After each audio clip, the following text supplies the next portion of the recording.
समा स्वादेन देवः समे आनंदाब्धि विगाहनम विदधते लोकाश्च। हेलो साहिब जी, अब ठीक है?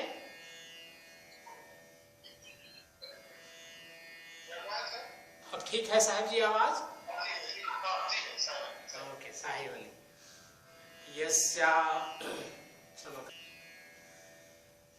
यस्यानंद तरंग शीकर समा स्वादेन देवः समे आनंदाब्धि विगाहनम विदधते लोकाश्च मोदान्विता सत्ये सहसै सद्गुरुर्विजयते कारुण्यलीलाधरो हंसानां निजलोकदः सुखकरो बोधेन्दुरत्नाकरः यो ब्रह्माणं विदधाति पूर्वं यो वै वेदांश्च प्रहिणोति तस्मै तमः देवमात्मबुद्धिप्रकाशं मुमुक्षुर्वै शरणमहं प्रपद्ये मुमुक्षुर्वै शरणमहं प्रपद्ये सोहम हंसः सद्गुरु शरणं सोहम सत्यकबीरः श्री सद्गुरुवे नमः।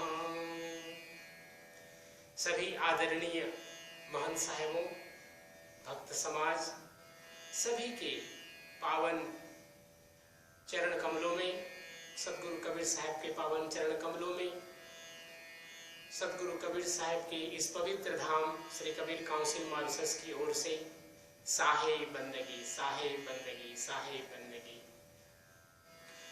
बहुत ही सुंदर आज का विषय है सुख और दुख, हैप्पीनेस एंड सॉरो।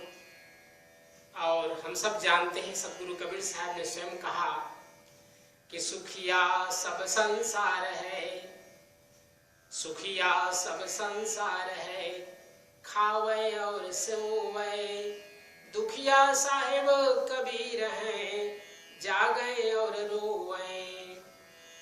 यद्यपि सदगुरु कबीर साहब ने संसार को देख करके यह वाणी कही थी कि संसार अपने मन के अनुसार चला जा रहा है, उसे बिल्कुल चिंता नहीं है कि यह मानव तन क्यों मिला है।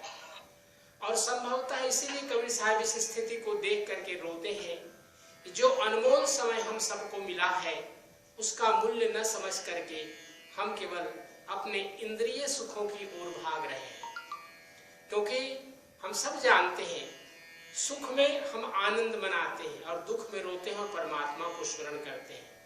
सदगुरु कबीर साहब इसलिए तो कहते हैं कि सुख में सुमिरन ना किया दुख में करता याद, कहे कबीरता दास की भक्त की कौन सुने फरियाद।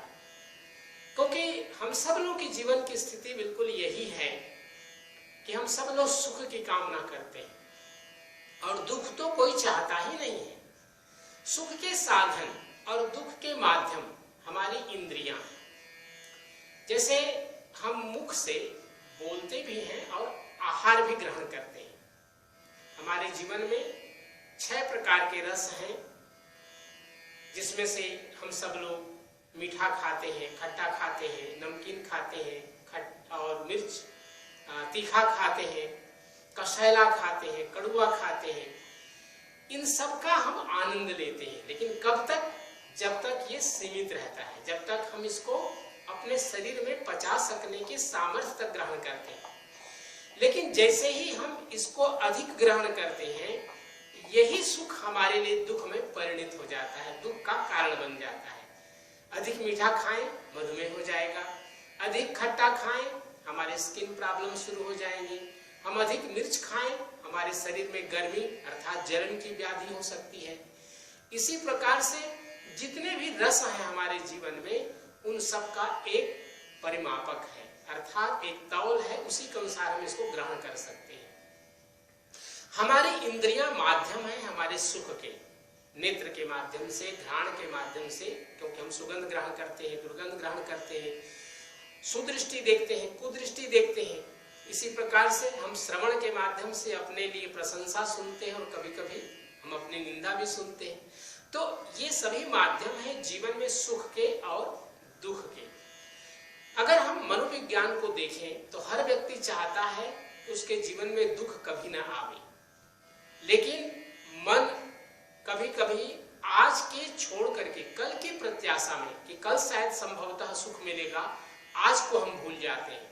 सदगुरु कबीर साहब संभवतः इसीलिए कहे होंगे कि काल करे सो आज कर, क्योंकि जिस सुख की हम आशा कर रहे हैं, प्रत्याशा कर रहे हैं कि कल हमें सुख मिलेगा, सदगुरु कबीर साहब ने कहा नहीं, कल की प्रतीक्षा नहीं करो, जो आज का अनमोल समय है उसका हम मूल्य समझें और उसका सदुपयोग करें।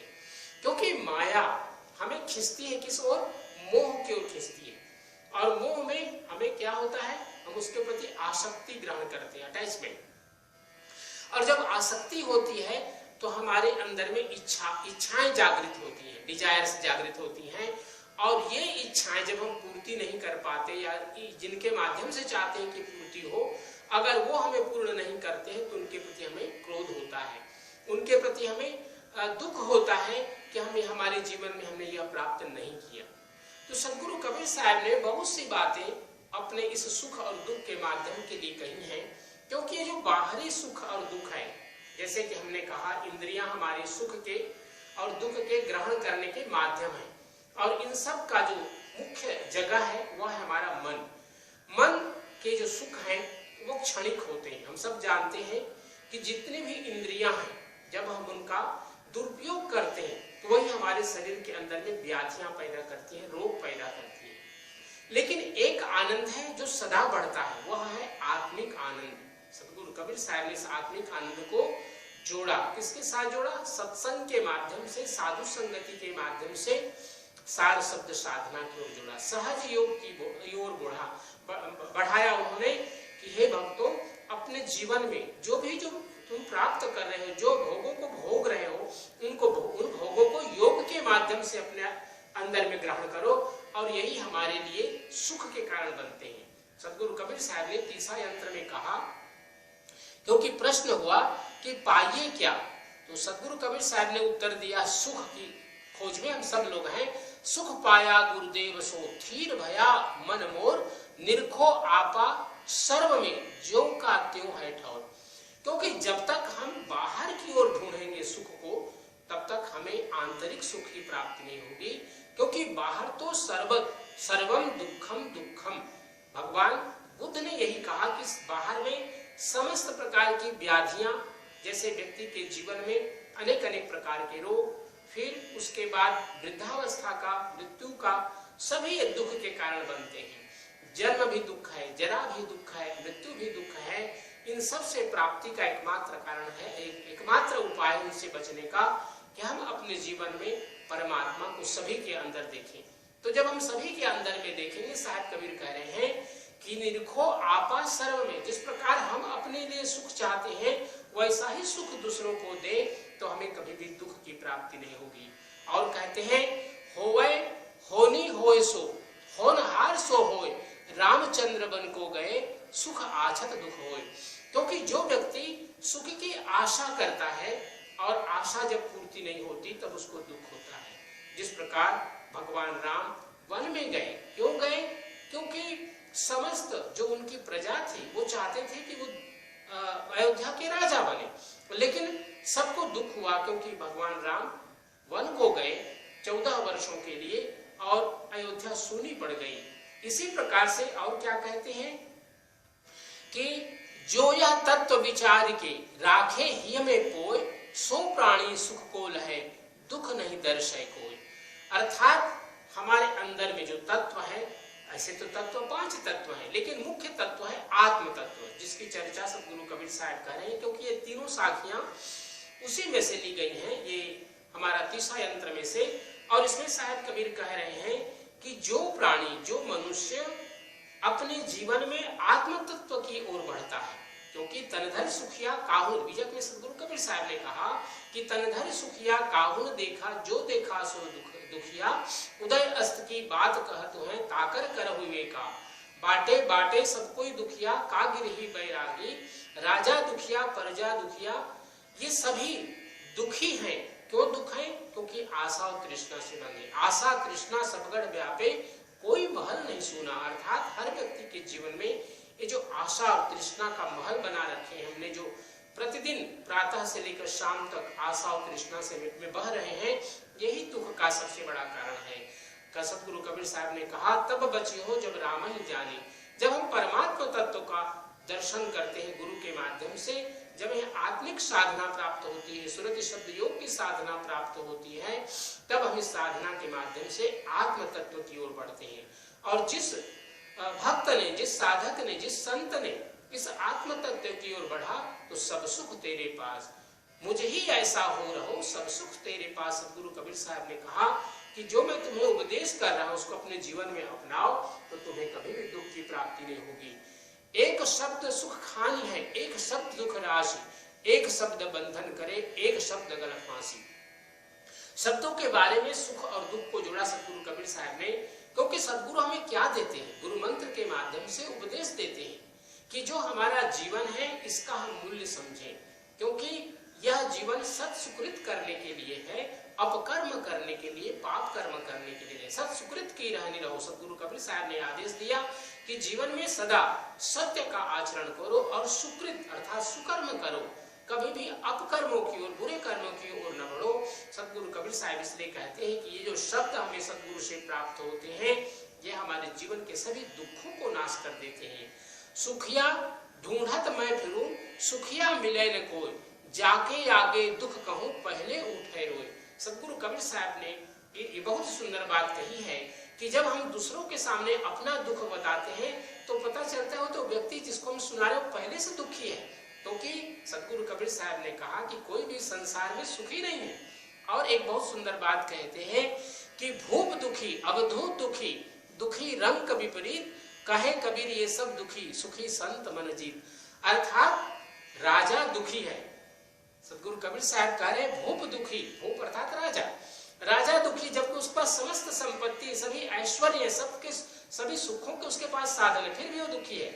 अवधूत दुखी, अवधूत के पास कुछ नहीं होता और वो केवल कौपिन पहनता है, लंगोटी पहनता है और सारा संसार को अपना समझता है, लेकिन उसके अंदर अभी भी ये जो झीनी माया है, मोटी माया सब तजे, झीनी तभी तजी न जाए, और पीर पैगंबर औलिया झीनी सबको खाए। ये जो मान अपमान, आशा तृष्णा, ये अवधूत के अंदर भी रहे, जब तक है तब तक वह भी दुखी है। और इसी प्रकार गरीब रोता है अमीर को देख करके, ओ मेरे पास कुछ नहीं है, और वो रो रहा है, जबकि जिसके पास सब कुछ है वो भी रो रहा है। सतगुरु कबीर साहब ने रोता कौन नहीं है, कहे कबीर ये सब दुखी, सुखी संत मन जीत। जिसने मन को अपने अंदर में नियंत्रित कर लिया है, जिसने मन को जीत लिया है, इस संसार में वही एकमात्र सुखी है। और सतगुरु कबीर साहब अंत में एक बात और बहुत सुंदर बात कहते हैं कि दे धरे का दंड, जैसे सतगुरु कबीर साहब ने बीजक में कहा कि तन धन सुखिया काहू देखा, बिल्कुल उसी प्रकार से कह रहे हैं कि दे धरे का दंड है सब काहू को होए, ज्ञानी भुगते ज्ञान से अज्ञानी भुगते रोए। हम सब लोग सत्संगी हैं, हम सब लोग साधक हैं, हम सब सतगुरु के अनुयायी हैं, तो जीवन में सुख और दुख तो आएंगे, क्योंकि एक क्रम है, एक प्रकार का चयन है, ये सर्किल है। सुख है सदा नहीं रहेगा, दुख है सदा नहीं रहेगा, ये आएंगे और जाएंगे जीवन में। बस अपने मन को नियंत्रित करते हुए, सदगुरु के चरणों का अवगाहन करते हुए, क्योंकि सदगुरु ही हमारे इस भव सागर से पार कराने वाले नाविक हैं, उनके चरणों को हम ग्रहण करते रहें, ग्रहण किए रहें और सभी कभी भी उनकी भक्ति को न छोड़ें। इस प्रकार से जीवन को आगे ले चले और हम सब लोग सदगुरु के इस नाव में बैठ करके परमात्मा के सत्यलोक धाम को पहुंच सके, यही सदगुरु से प्रार्थना करते हुए आप सबको लिए पुनः सादर साहे बंदगी, साहे बंदगी, साहे बंदगी। जय सत्यनाम, जय तो सत्य कबीरा। Thank you very much, Acharya ji, for elaborating on this theme of Dukh and Sukh, which, as you mentioned, as we all mentioned since the beginning,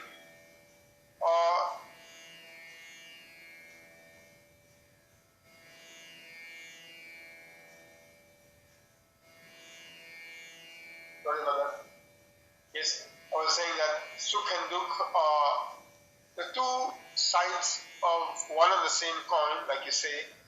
I'm just going to try to translate a little bit in English briefly what Acharya ji has explained.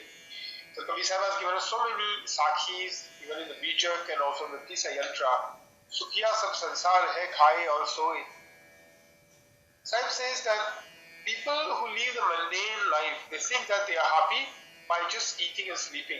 They don't go within themselves to understand what the real purpose of their coming in this world is.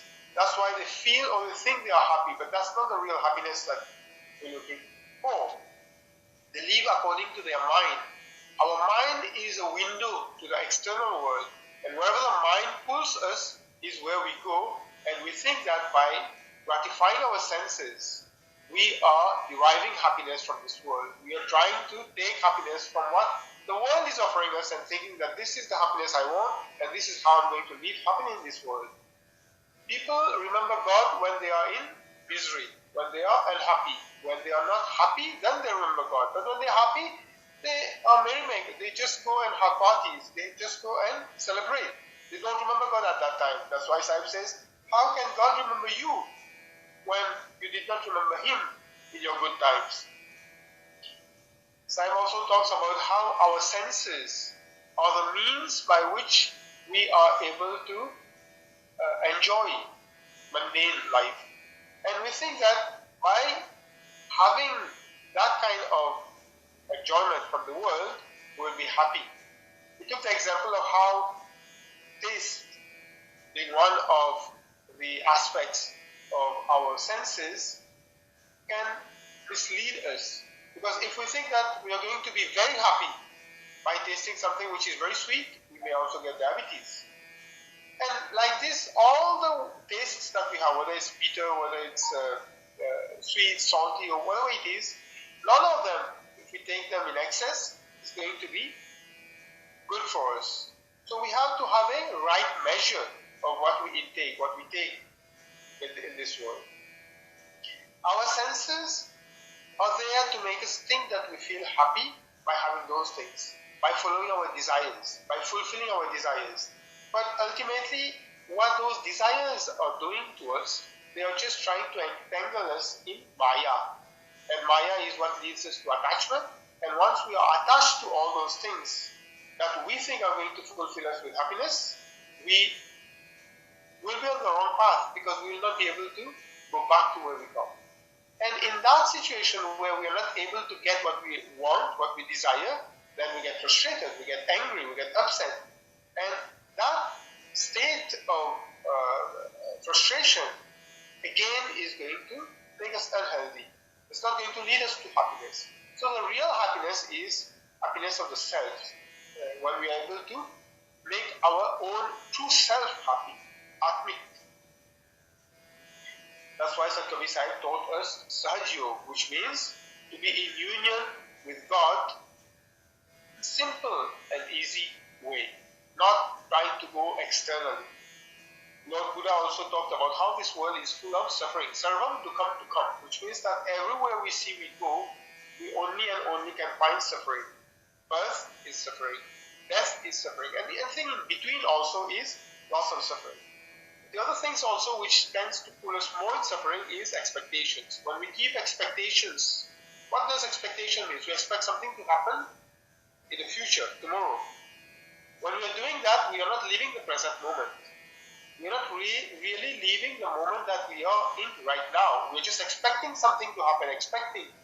By keeping expecting, we are just trying to live in the future. We are not living in the moment. And that is something which also leads us to unhappiness. The principle of the self is beyond and above all the other tattvas, which we call the elements that we are made of, because the elements are only restricted to our physical self.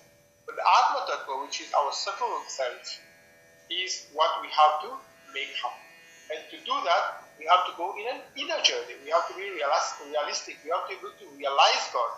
Otherwise, we will not be able to get rid of those suffering which come by way of expectations, by way of desires, by way of just gratifying our senses. The value of our birth, until we have not understood that, we will not be able to live and do good actions, good deeds. And that way, we will never be able to fulfill our purpose here. There's another Saki, where Sahib is saying that anyone who has taken birth has to go through these loops of suffering. देह धरेगा दंड. Everybody has. But he who is jnani, who is knowledgeable, who is able to acquire knowledge from his guru, he is able to endue it with knowledge. But murak hoge roi means those who are ignorant, those who are not knowledgeable, they will continue to suffer those pains, those miseries by trying. That will not lead them, that will not make them live their life as they should be. So thank you very much for sharing all this with us today. I'm sure all of us have benefited from this. At this point, I would like to request